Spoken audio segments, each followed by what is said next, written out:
60세 이후 섭취 시장 건강을 망칠 수 있어 절대 피해야 할 검은 콩의 최악의 궁합 혹시 알고 계신가요? 많은 분들이 검은 콩은 머리카락을 검게 하고 혈관을 튼튼하게 만드는 완전 식품이라 생각하며 매일 드시고 계실 겁니다. 하지만 60세 이후 신장 기능이 떨어지기 시작한 분들에게는 상황이 완전히 달라집니다. 젊을 때는 보약이었던 검은 콩이 나이가 들면서 잘못 먹으면 오히려 콩팥을 망가뜨리는 독이 될 수 있습니다. 특히 오늘 말씀드릴 세 가지 음식은 60대 이후 검은 콩과 함께 드시면 콩팥에 돌이 생기는 결석을 유발하고 심장 기능을 급격히 떨어뜨리며 심지어 심각한 요독증까지 유발할 수 있습니다. 저는 수십 년간 임상 및 과학 분야에서 경험을 쌓아온 의사로서 뇌, 감정 및 감성 지능, 당뇨병 및 대사질환, 비뇨기과 그리고 60세 이후의 건강과 장수 분야에서 활동해 왔습니다. 수많은 환자들을 진료하며 뇌, 신체, 호르몬, 대사, 그리고 감정이 어떻게 깊이 연결되어 생각, 결정, 행동, 건강, 그리고 삶의 질에 영향을 미치는지 이해하게 되었습니다. 오늘 저는 의료 현장 경험, 연구, 그리고 환자 한 분 한 분의 이야기를 경청하며 얻은 교훈들을 여러분과 나누고자 합니다. 제가 진료 현장에서 가장 가슴 아팠던 순간은 환자분들이 몸에 좋다는 방송만 믿고 무분별하게 건강식품을 드시다가 오히려 콩팥이 망가져서 오실 때였습니다. 콩팥은 침묵의 장기라서 70%가 망가질 때까지 아무런 신호도 보내지 않습니다. 그렇기에 더더욱 우리가 매일 먹는 음식이 중요합니다. 오늘 여러분께 듣기 좋은 소리는 하지 않겠습니다. 오직 여러분의 생명을 지키고 가족의 행복을 지키기 위해 의사로서의 양심을 걸고 진실만을 말씀드리겠습니다. 본격적인 이야기를 시작하기 전에 우리가 반드시 직시해야 할 60대 콩팥의 냉혹한 현실을 먼저 짚고 넘어가야 합니다. 여러분의 콩팥을 60년 동안 하루도 쉬지 않고 매일 사용한 낡은 커피 거름종이라고 한번 상상해 보십시오. 젊고 튼튼한 새 거름종이는 그 어떤 찌꺼기도 완벽하게 걸러내고 맑은 물만 내려보냅니다. 하지만 60년이라는 긴 세월 동안 쉬없이 피를 걸러낸 여러분의 콩팥 사구체라는 거름종이는 이제 얇아질 대로 얇아져서 바스러지기 직전이고 여기저기 미세한 구멍이 뚫려 헐거워진 상태입니다. 우리가 늙으면 피부에 주름이 생기듯 콩팥도 그렇게 늙고 병들어 있는 것입니다. 바로 이 지점에서 우리가 믿었던 검은 콩의 배신이 시작됩니다. 건강한 젊은 사람에게 검은 콩 속에 가득 들어있는 칼륨과 인 성분은 활력을 주는 고마운 영양소입니다. 하지만 낡고 구멍난 거름종이를 가진 60세 이후에 우리 몸에서 이 성분들은 밖으로 빠져나가지 못하고 피 속에 그대로 쌓이는 거대하고 거친 모래알과 같습니다. 콩팥이 미처 걸러내지 못해 피 속에 둥둥 떠다니는 인 성분은 가장 먼저 우리 몸에 가려움증이라는 고통스러운 신호를 보냅니다. 피부 겉면이 아니라 살 깊은 곳에서부터 올라오는 그 참을 수 없는 가려움이 바로 콩팥이 살려달라고 보내는 비명소리입니다. 더 무서운 것은 배출되지 못한 인 성분이 뼈 속에 있는 칼슘을 억지로 빼내간다는 충격적인 사실입니다. 뼈를 튼튼하게 하려고 먹었던 검은 콩 때문에 오히려 뼈의 구멍이 숭숭 뚫려 골다공증이 심해지고 뼈에서 빠져나온 칼슘은 혈관벽에 덕지덕지 달라붙어 유연하던 혈관을 돌처럼 딱딱하게 굳게 만듭니다. 즉, 여러분이 건강을 위해 챙겨 먹었던 그 한 숟가락의 검은 콩이 낡은 콩팥 거름종이를 통과하지 못해 스스로의 뼈를 녹이고 혈관을 막는 시한폭탄이 되고 있었던 것입니다. 이제 낡은 거름종이를 가진 우리가 절대 피해야 할 첫 번째 최악의 식사법을 만나러 가보겠습니다. 지금 여러분의 부엌이나 냉장고를 한번 떠올려 보십시오. 혹시 믹서기 옆에 불린 검은 콩과 우유 한 팩이 나란히 놓여 있지 않으신가요? 많은 어르신들이 아침 식사 대용으로 혹은 뼈 건강을 챙기겠다며 검은 콩을 삶아서 우유와 함께 갈아 마시는 일명 검은 콩 라떼를 즐겨 드십니다. 고소하고 목넘김도 부드러워서 이것이야말로 늙은 몸을 살리는 최고의 보약이라고 믿으셨을 겁니다. 하지만 저는 오늘 의사로서 여러분의 그 믿음을 산산조각 낼 수밖에 없는 충격적인 환자분의 이야기를 들려드려야겠습니다. 경기도에 사시는 68살 김 여사님의 이야기입니다. 김 여사님은 골다공증 진단을 받고 뼈가 부러질까봐 늘 노심초사하셨습니다. 주변에서 검은 콩의 단백질과 우유의 칼슘이 만나면 뼈를 강철처럼 튼튼하게 만든다는 소문을 듣고 그날부터 매일 아침 검은 콩 우유를 큰 컵으로 한 잔씩 드셨습니다. 그렇게 6개월이 지났을 무렵 어느 새벽 2시에 김 여사님은 옆구리를 칼로 푹 찌르는 듯한 끔찍한 고통을 느끼며 응급실로 실려오셨습니다. 검사 결과는 참혹했습니다. 김 여사님의 콩팥 안에는 날카로운 가시가 돋친 듯한 돌덩어리가 꽉 들어차 있었습니다. 바로 신장 결석이었습니다. 평생 건강을 위해 챙겨 먹었던 그 고소한 우유와 검은 콩이 뱃속에서 서로 엉겨붙어 돌이 되어버린 것입니다. 도대체 왜 이런 일이 벌어진 걸까요? 범인은 바로 검은 콩 껍질 속에 들어있는 피틴산이라는 성분입니다. 이 피틴산은 본래 콩이 스스로를 보호하려고 만든 물질인데 우리 몸속에 들어오면 아주 고약한 짓을 합니다. 바로 우유 속에 들어있는 칼슘을 자석처럼 끌어당겨서 서로 꽉 껴안아 버리는 것입니다. 이것을 의학적으로는 불용성 침전물이라고 부릅니다. 쉽게 말해 물에도 녹지 않고 피로도 흡수되지 않는 딱딱한 찌꺼기가 만들어진다는 뜻입니다. 김 여사님이 뼈를 채우려고 마신 우유 속의 칼슘은 뼈로 가지 못하고 콩의 피틴산과 결합해 거대한 쓰레기 덩어리가 되어 콩팥으로 흘러 들어갔습니다. 젊은 콩팥이라면 이 찌꺼기를 소변으로 밀어낼 힘이 있었겠지만 60년을 쓴 김 여사님의 낡은 콩팥 거름종이는 이 거대한 돌가루들을 통과시키지 못하고 결국 콩팥 내부에 차곡차곡 쌓아두게 된 것입니다. 그것이 시간이 지나면서 뾰족한 돌이 되어 연약한 콩팥 조직을 찢어놓고 극심한 통증을 유발한 것입니다. 우유를 넣은 검은 콩 라떼가 콩팥돌을 만드는 시멘트였다면 이번에 말씀드릴 두 번째 음식은 여러분의 혈관을 끈적끈적한 엿가락처럼 만들어 콩팥을 질식시키는 훨씬 더 흔하고 위험한 범인입니다. 지금 냉장고 문을 열어보면 아마 10집 중 9집에는 반드시 이 반찬이 들어있을 겁니다. 바로 짭조름하고 달콤해서 입맛 없을 때 물에 반 말아 먹기 딱 좋은 국민 반찬인 콩조림입니다. 특히 당뇨가 있으신 분들은 쌀밥이 혈당을 높인다는 사실을 알기 때문에 밥을 줄이는 대신 몸에 좋다는 콩조림을 듬뿍 떠서 드시는 경우가 많습니다. 62살 이 선생님은 10년째 당뇨병을 앓고 계셨지만 철저한 식단 관리 덕분에 합병증 없이 건강을 유지하고 계셨습니다. 그러던 어느 날 방송에서 검은 콩이 혈관 청소부라는 이야기를 듣고 그날부터 식탁 위에 항상 윤기가 자르르 흐르는 콩조림을 올려두고 몇 끼 밥숟가락으로 퍼서 드셨습니다. 설탕과 물엿을 듬뿍 넣고 오랜 시간 졸여서 만든 콩조림은 달콤하고 쫀득해서 입맛을 돋우기에 그만이었습니다. 이 선생님은 검은 콩을 먹고 있으니 내 혈관은 점점 더 깨끗해질 거야 라고 확신했습니다. 하지만 그 확신이 절망으로 바뀌는 데는 그리 오랜 시간이 걸리지 않았습니다. 콩조림을 즐겨 드신 불과 석 달 만에 이 선생님의 몸에 무서운 변화가 찾아왔습니다. 아침에 일어나면 눈이 침침해서 앞이 뿌옇게 보이기 시작했고 저녁이 되면 종아리가 코끼리 다리처럼 퉁퉁 부어 올라 손가락으로 누르면 살이 다시 튀어 올라오지 않을 정도가 되었습니다. 겁이 나서 병원을 찾았을 때 담당 의사는 고개를 저으며 콩팥 기능이 급격히 나빠져 크레아티닌 수치가 위험 수준으로 치솟았다고 말했습니다. 당뇨 합병증이 콩팥을 덮친 것입니다. 도대체 무엇이 문제였을까요? 이 선생님의 콩팥을 망가뜨린 것은 검은 콩 자체가 아니었습니다. 바로 콩조림을 만들 때 들어가는 엄청난 양의 설탕과 물엿 그리고 그것을 고온에서 오랫동안 조리는 조리법이 문제였습니다. 의학적으로 단백질이 풍부한 콩과 당분이 풍부한 설탕이 만나 높은 온도에서 가열되면 최종 당화산물이라는 아주 강력한 독소가 만들어집니다.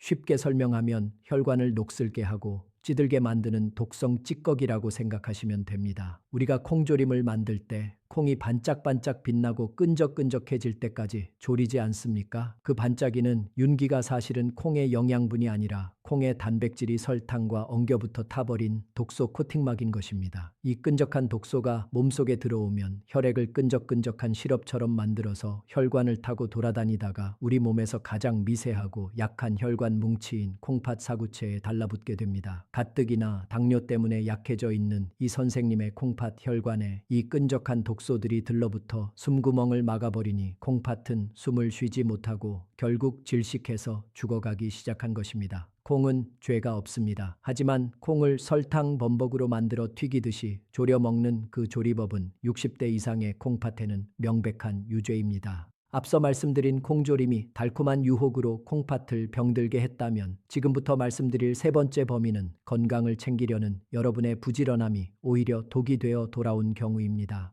바쁜 아침에 간편하게 마실 수 있고 열을 가하면 영양소가 파괴된다는 속설 때문에 검은 콩을 생으로 갈아서 가루로 드시거나 비린내만 살짝 날아가게 볶아서 드시는 분들이 정말 많습니다.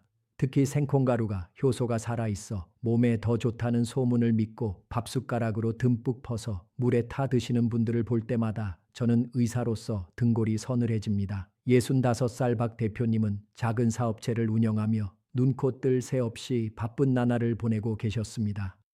식사할 시간조차 아까웠던 그녀는 지인의 추천으로 생검은 콩 가루를 대량으로 구매해 매일 아침 우유나 물에 타서 드셨습니다. 익히지 않아야 콩의 생명력이 그대로 몸에 들어온다고 믿었기 때문입니다.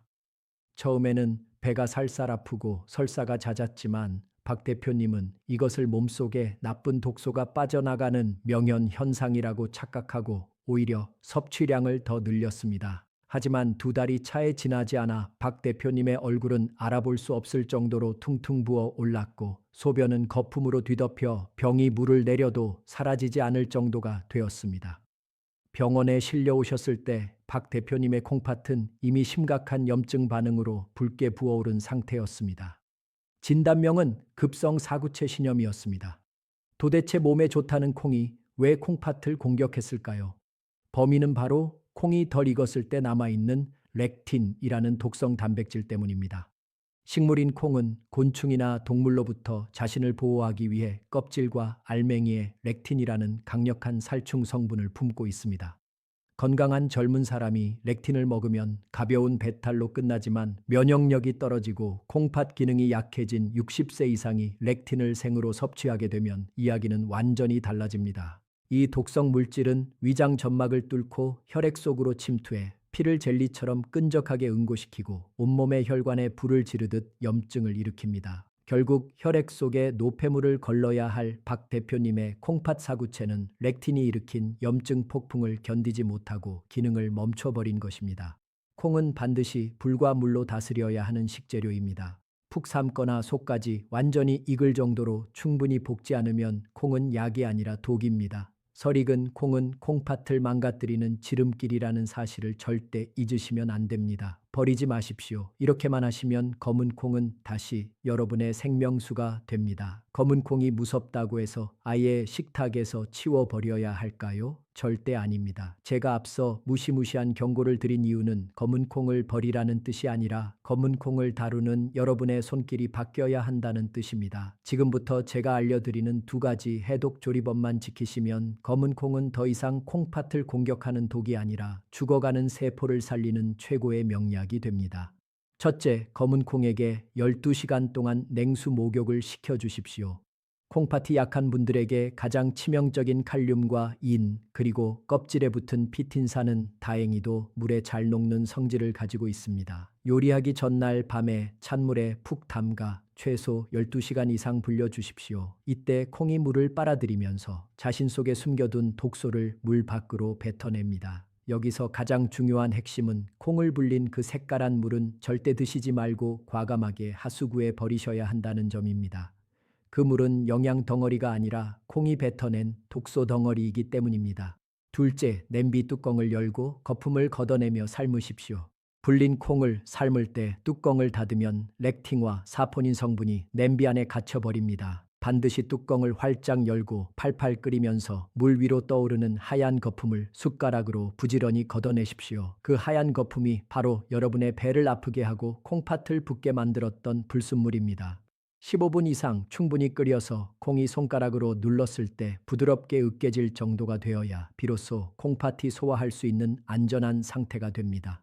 독소를 완전히 뺀 검은 콩이 준비되었다면 이제는 그 콩에 생명을 불어넣어 죽어가는 콩팥을 되살리는 기적의 식재료를 만날 차례입니다. 콩조림의 설탕 대신, 콩국수의 소금 대신 우리가 선택해야 할 검은 콩의 영원한 단짝은 바로 천연 발효 식초입니다. 제가 진료하던 73세 초의 선생님이 처음 저를 찾아오셨을 때 그분의 콩팥 기능은 투석 직전까지 떨어져 있었습니다. 다른 병원에서는 이제 마음의 준비를 하고 팔에 혈관을 잇는 수술을 하자고 권유한 상태였습니다. 평생을 성실하게 살아오신 초혜 선생님은 내 몸에 기계가 연결된다는 사실을 받아들이지 못하고 제 진료실에서 어린아이처럼 엉엉 우셨습니다. 저는 지푸라기라도 잡고 싶은 그분의 간절한 눈빛을 외면할 수 없었고 마지막 처방으로 약과 함께 식초콩이라는 음식을 권해드렸습니다. 방법은 간단했습니다. 앞서 말씀드린 대로 잘 삶은 검은 콩을 유리병에 담고 콩이 잠길 정도로 천연 식초를 부은 뒤 일주일간 숙성시켜 드시게 한 것입니다. 반신반의하며 식초콩을 드시기 시작한 지 정확히 석 달 후 놀라운 기적이 일어났습니다. 소변을 볼 때마다 병이 물을 가득 채우던 거품이 사라지고 붉게 치솟았던 콩팥 수치가 안정권으로 돌아오기 시작한 것입니다. 최 선생님은 결국 투석 수술을 취소하고 지금도 두 발로 건강하게 등산을 다니십니다. 도대체 시큼한 식초가 어떻게 망가진 콩팥을 구해낸 걸까요? 비밀은 바로 식초가 가진 소화 보조제의 역할에 있습니다. 나이가 들면 위산이 줄어들어 콩의 단백질을 제대로 소화하지 못합니다. 소화되지 못한 단백질은 장 속에서 부패하여 암모니아라는 독가스를 뿜어내고 이 독소가 혈액으로 흡수되어 콩팥을 공격합니다. 그런데 식초의 유기산 성분이 위산을 도와 콩을 완벽하게 분해해주니 독소가 생길 틈이 없어지는 것입니다. 즉, 콩팥이 처리해야 할 쓰레기를 식초가 사전에 깨끗이 치워준 셈입니다. 또한 식초는 식사 후 혈당이 급격히 오르는 것을 막아주어 콩팥 혈관이 설탕물에 절여지는 것을 막아주는 방패 역할까지 합니다. 아무리 좋은 식초콩이라도 섭취하는 타이밍이 틀리면 오히려 위장에 구멍을 내고 속쓰림으로 고생하게 됩니다. 콩팥을 살리려다 위장을 망치는 실수를 하지 않으려면 반드시 지켜야 할 시간이 있습니다. 60세가 넘으면 위장 점막이 종이장처럼 얇아져서 작은 자극에도 쉽게 상처를 입습니다. 빈속에 강한 산성인 식초가 들어가면 얇아진 위벽을 헐게 만들고 속쓰림을 유발합니다. 저녁 식사 때 드시는 것도 추천하지 않습니다. 정답은 바로 해가 중천에 떠 있는 점심시간입니다. 우리 몸의 신진대사가 가장 활발하고 위산 분비도 가장 왕성한 시간인 점심 식사 도중에 드시는 것이 100점 만점의 정답입니다. 점심때 드시는 밥과 반찬에 식초콩 한 숟가락을 곁들여 드십시오.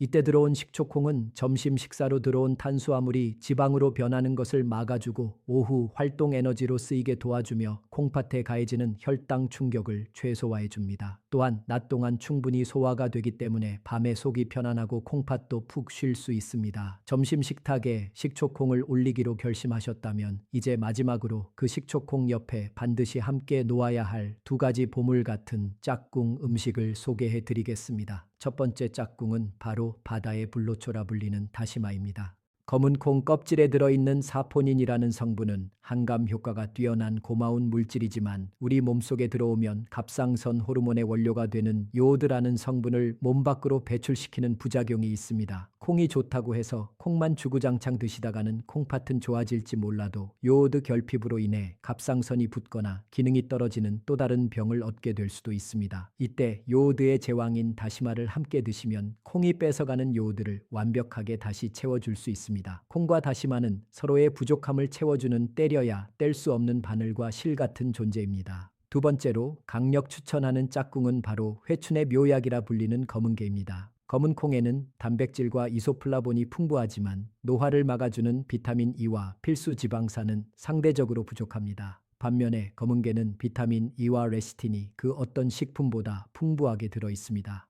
검은 콩과 검은게가 만나면 콩팥 혈관의 산화를 막아주는 항산화 효과가 폭발적으로 증가합니다. 쉽게 말해 콩팥 혈관이 녹슬지 않도록 코팅을 입혀주는 것입니다. 오늘 우리는 검은 콩이라는 작은 식재료 하나가 어떻게 콩팥을 망가뜨리는 독이 되고 또 어떻게 생명을 살리는 약이 되는지 긴 여정을 함께 했습니다.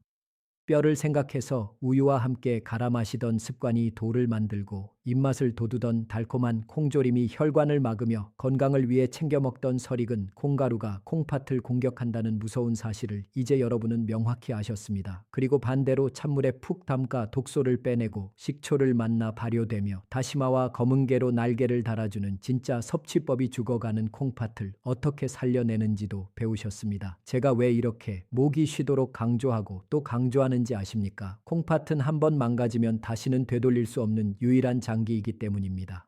콩팥이 70% 이상 망가져서 일주일에 3번씩 차가운 투석 기계 앞에 눕게 될 때 그때 흘리는 눈물은 여러분만의 것이 아닙니다. 그것은 매일 병원으로 여러분을 모시고 다녀야 하는 자식들의 눈물이고 병수발을 들며 가슴 아파할 평생의 반려자의 고통이 됩니다. 사랑하는 가족에게 짐이 되지 않고 끝까지 내 두 다리로 당당하게 걷는 삶. 그것이 우리가 밥상을 바꿔야 하는 진짜 이유입니다. 하지만 두려워하지 마십시오. 오늘 여러분은 그 운명을 바꿀 지혜를 얻으셨습니다. 내일부터 당장 식탁 위에서 우유와 설탕을 치우고 식초콩을 담그십시오. 아주 사소해 보이는 그 변화가 10년 뒤를 병실이 아닌 사랑하는 손주들이 뛰어노는 정원에 앉아있게 해줄 것입니다. 콩팥은 침묵하지만 여러분의 노력에는 반드시 건강으로 보답합니다. 부디 오늘 배운 이 작은 지혜가 여러분의 남은 삶을 지키는 든든한 방패가 되기를 바랍니다. 여러분과 여러분의 가정에 언제나 건강과 평화가 깃들기를 기원합니다.